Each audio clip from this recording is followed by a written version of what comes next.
Hello, this is Kathy again, and for today's episode of my sort of vlog thingy, I'm going to go over some of the sensory items that help me when I'm stressed out.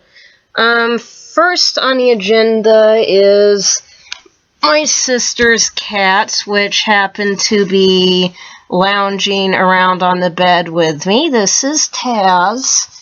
And this big guy over here is Joker. And they're both very good about coming down here and bothering me whenever I'm unhappy, and they always make me feel better. Ew. Another animal that I have, now animals are very great for autism spectrum disorders. I recommend that anyone who is on the spectrum should have at least one sort of pet. And this is my other one. Oh, Spyro. He's my African gray parrot that I bought from a crazy guy in Florida who had ostriches running all over his front yard. And I raised him from a hatchling, had to feed him baby mush 3 times a day. And he is the best bird ever. He also says a lot of words, but he's not probably going to say them on camera because he only likes to talk when no one else is in the room. A few other things I have. I have a sort of survival kit that I keep in my purse. I have 2 different kinds of stress balls. This one has a little bit firmer texture. It takes a lot of effort to squeeze it. And this one has more of a Play-Doh consistency. And strangely enough, I found both of these just randomly from people leaving them at work. Another thing that someone randomly left at work, this is actually new the other day. I think a little kid lost this. It's a Beanie Baby. And I usually don't care for Beanie Babies. I mean, I never really saw the point in them back when they were popular. But this one is really pretty. It's rainbow colored, and it also happens to be a birthday edition Beanie Baby from my birth month. So it's kind of a lucky coincidence. And I kind of like the weight of this one. It's fun to toss around. It's kind of has an interesting texture. I mean, the colors, I really love staring at bright colors, and it's just been sort of keeping me happy ever since I found it, so I've been carrying that around.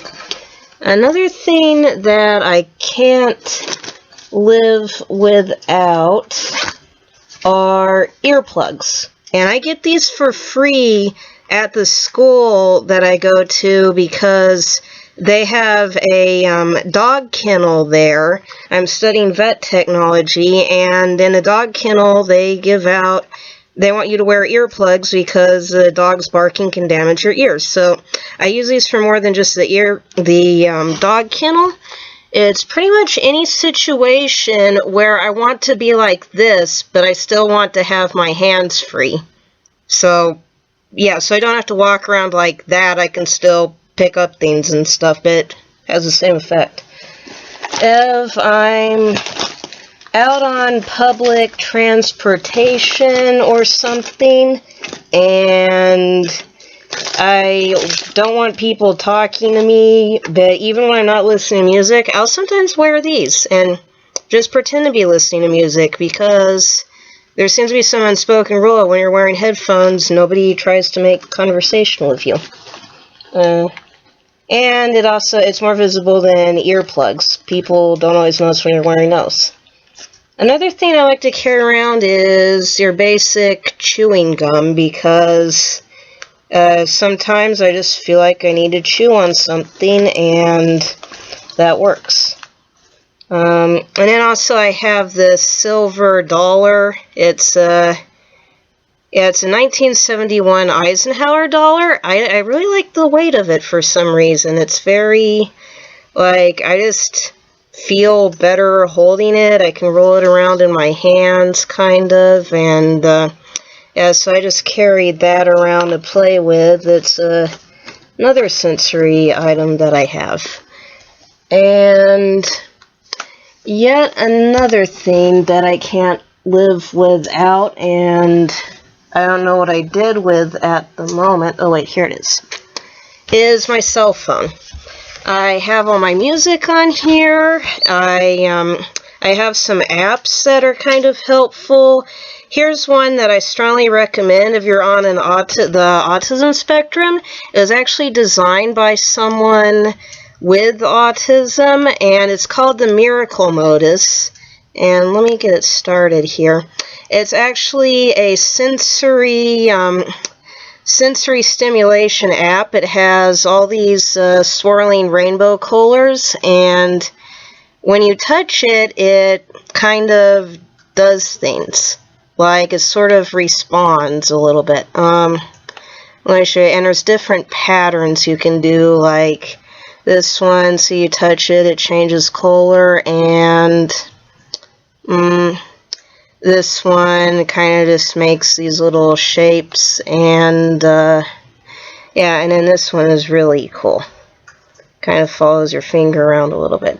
But yeah, it's called the Miracle Modus, and it's for Android, and you can also get it on an iPhone or iPad, and I really, really strongly recommend it if you're on the autism spectrum. Another thing I have is my screensaver.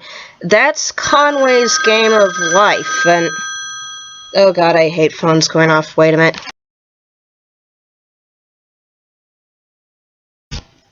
Okay, sorry about that interruption, but anyway, yeah, Conway's Game of Life, it's one of my special interests, kind of. It's basically it was designed by a mathematician, and it demonstrates sort of a universe kind of thing where there's a set amount of rules, and it shows how order can happen from chaos. Let me show you. I'll just create a little bit of chaos here, and after a while it all just sort of evens out into kind of an equilibrium of things that some things are called oscillators, like that blinker there. They just sort of are in a state of constant movement. There's some still lifes, like that's a beehive. Oops, I just destroyed it.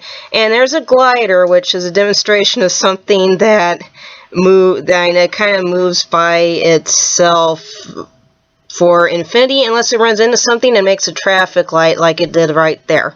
So yeah, so anyway, I have that on as the screensaver on my phone at all times.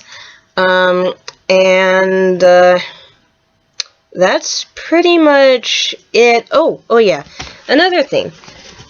Pillows. They're great. Like, if I'm having trouble sleeping, I just pile them on top of me, and it kind of helps. I can punch them when I'm having a meltdown, and yeah, I mean, if I have, sometimes I hug them when I'm falling asleep, I don't know, or I pile them around me and make a little fort. Like, yeah, if you're on the spectrum, you can never have too many pillows. Well, anyway, that's about it, and I'll talk to everybody next time.